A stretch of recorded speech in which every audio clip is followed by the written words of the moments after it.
don't have to start the day yet. I just wanna stay, even if we run late. This morning let's take our time. मैं आपकी दोस्त कहानीकार सुधा सिंह विकलांग साथी trust के दिव्यांगम channel से आप सबका स्वागत करती हूँ और आशा करती हूँ आप लोग स्वस्थ होंगे। तो फ्रेंड्स, आज मैं एक नई कहानी लेकर हाजिर हूँ और आशा करती हूँ आप लोगों को ये कहानी पसंद आएगी। और ये कहानी है वर्षा गर्ग मैम की, काक स्पर्श। तो आशा करती हूँ आप लोगों को ये कहानी ज़रूर पसंद आएगी। तो मैं कहानी सुनाती हूँ। अपने कमरे में एकांकी नज़रें बार बार बाहर बैठे दीनानाथ जी की हाल की तरफ जा रही थी। 12 बजने में कुछ ही देर है। पूजा करने वाले पंडित जी का आगमन हो चुका है। पूरे घर में सुस्वाद भोजन की महक फैल रही है। अपने माँ के श्राद्ध कर्म में ब्राह्मण भोज का भोजन पकाने हेतु विशाल ने विशेष रूप से महाराज को बुलाया है। पूड़ी, कचौड़ी, दही बड़े, खीर, पुआ, भजिया और अनेक प्रकार की सब्जियां बनाई जा रही हैं। रोज नाश्ते में से मिलने वाले बेस्वाद कॉर्नफ्लेक्स और दूध के भी दर्शन नहीं हुए हैं। आज दवा लेना है, भूख से आंतें कुलबुला रही हैं।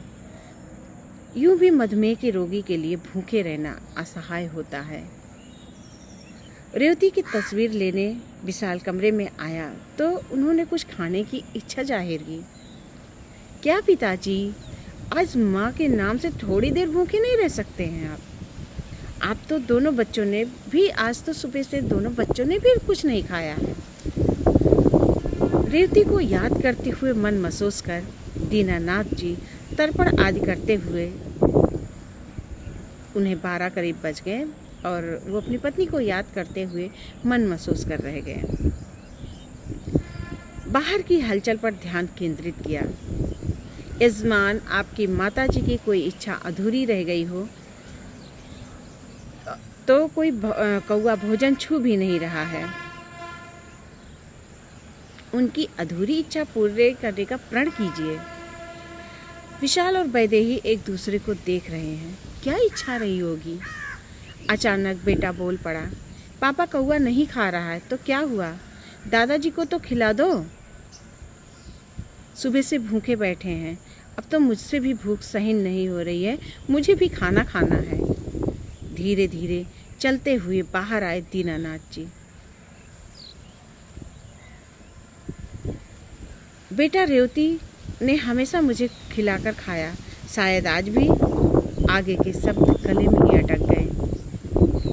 उनके इतना कहते ही बहू बेटे की आंखों में पश्चाताप के आंसू बहने लगे। हमें माफ़ कर दीजिए पिताजी, माँ अब नहीं है। उनके प्रति अपनी जिम्मेदारी निभाने की लालसा में हम बिल्कुल भूल गए। आंखों के आंसू सा प्रयास पोंछते हुए विशाल ने जैसे ही एक और पिताजी के मुंह की ओर बढ़ाया, अचानक उसे महसूस हुआ जैसे बाहर केले के पत्ते पर रखे भोजन पर कौवे काँव काँव करके मंडराने लगे। तो उनकी ये कहानी वर्षा गर्ग मैम की, ये कहानी मुझे आशा है आप लोगों को बहुत पसंद आएगी।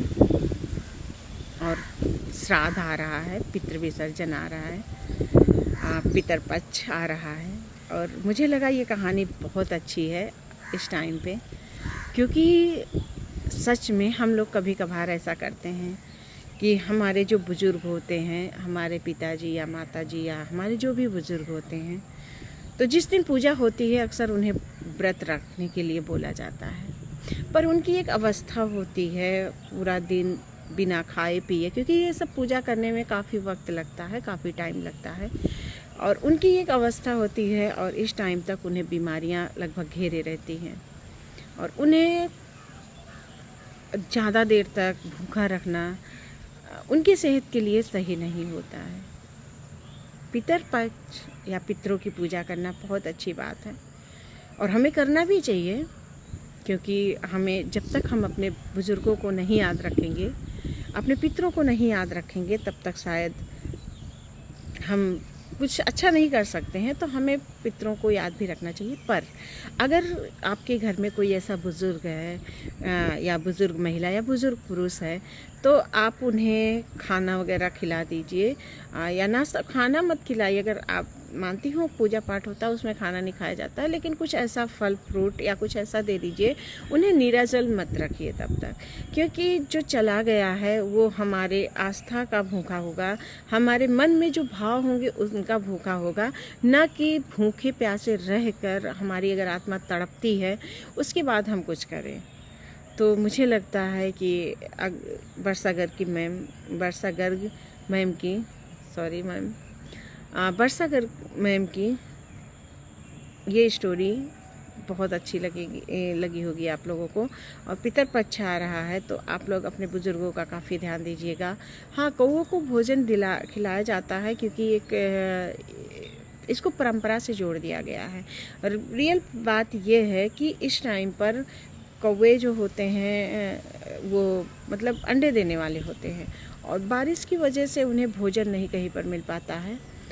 तो जब पितर पक्ष इस टाइम पे आता है तो वो इस टाइम पर भूखे रहते हैं, जिसकी वजह से कौवों की संख्या कम होती कहीं ना कहीं चली जा रही है। और जब हम पितर पक्ष में ऐसे ही भोजन खिलाते हैं कौवों को तो हमारे यहाँ कौवे जो है उनकी संख्या बढ़ती है। और कौवों की संख्या क्यों बढ़ाई जाती है? क्योंकि जो है ये बरगद वगैरह खाते हैं और इसको खाकर ये इधर उधर बीट करते हैं, जिससे प्राकृत को एक संरक्षण मिलता है। प्राकृत हमारी वहाँ पर जैसे कहीं पर उन्होंने बीट किया तो वहाँ पर पेड़ उगाया और हमारे प्राकृत की संरक्षण के लिए या हमारे एटमॉस्फेयर के लिए जो है बरगद और पीपल का होना बहुत ज़रूरी है। तो इसी वजह से कौवों को भोजन कराया जाता है। तो जिसको धर्म से जोड़ दिया गया है, क्योंकि लोग धर्म के नाम पे करते हैं ऐसा। लेकिन उसके लिए आप अपने बुज़ुर्गों को भूखा मत रखिए, उन्हें कुछ परेशान मत करिए। अगर वो कुछ खा पी के पूजा करते हैं तो इसमें कोई बात नहीं है। कहते हैं ना कि बच्चे और बुज़ुर्ग की हर गलती भगवान माफ़ कर देता है। तो आप उन्हें नाश्ता पानी करा दीजिए, इसके बाद वो पूजा कीजिए, इसमें कोई गलत नहीं होगा, कुछ भी दिक्कत नहीं होगी। तो फ्रेंड्स, मैम की वर्षा गर्ग मैम की कहानी काकस्पर्श सच में बहुत अच्छी है और आशा करती हूँ आप लोगों को बहुत पसंद आएगी। और अगर मुझसे एक त्रुटि हुई है एक जगह वर्षा गर्ग मैम का नाम लेने में, तो प्लीज़ उसके लिए मुझे माफ़ कर दीजिएगा। तो फिर मैं मिलती हूँ एक नई कहानी के साथ, एक नए जोश के साथ। तब तक के लिए बाय।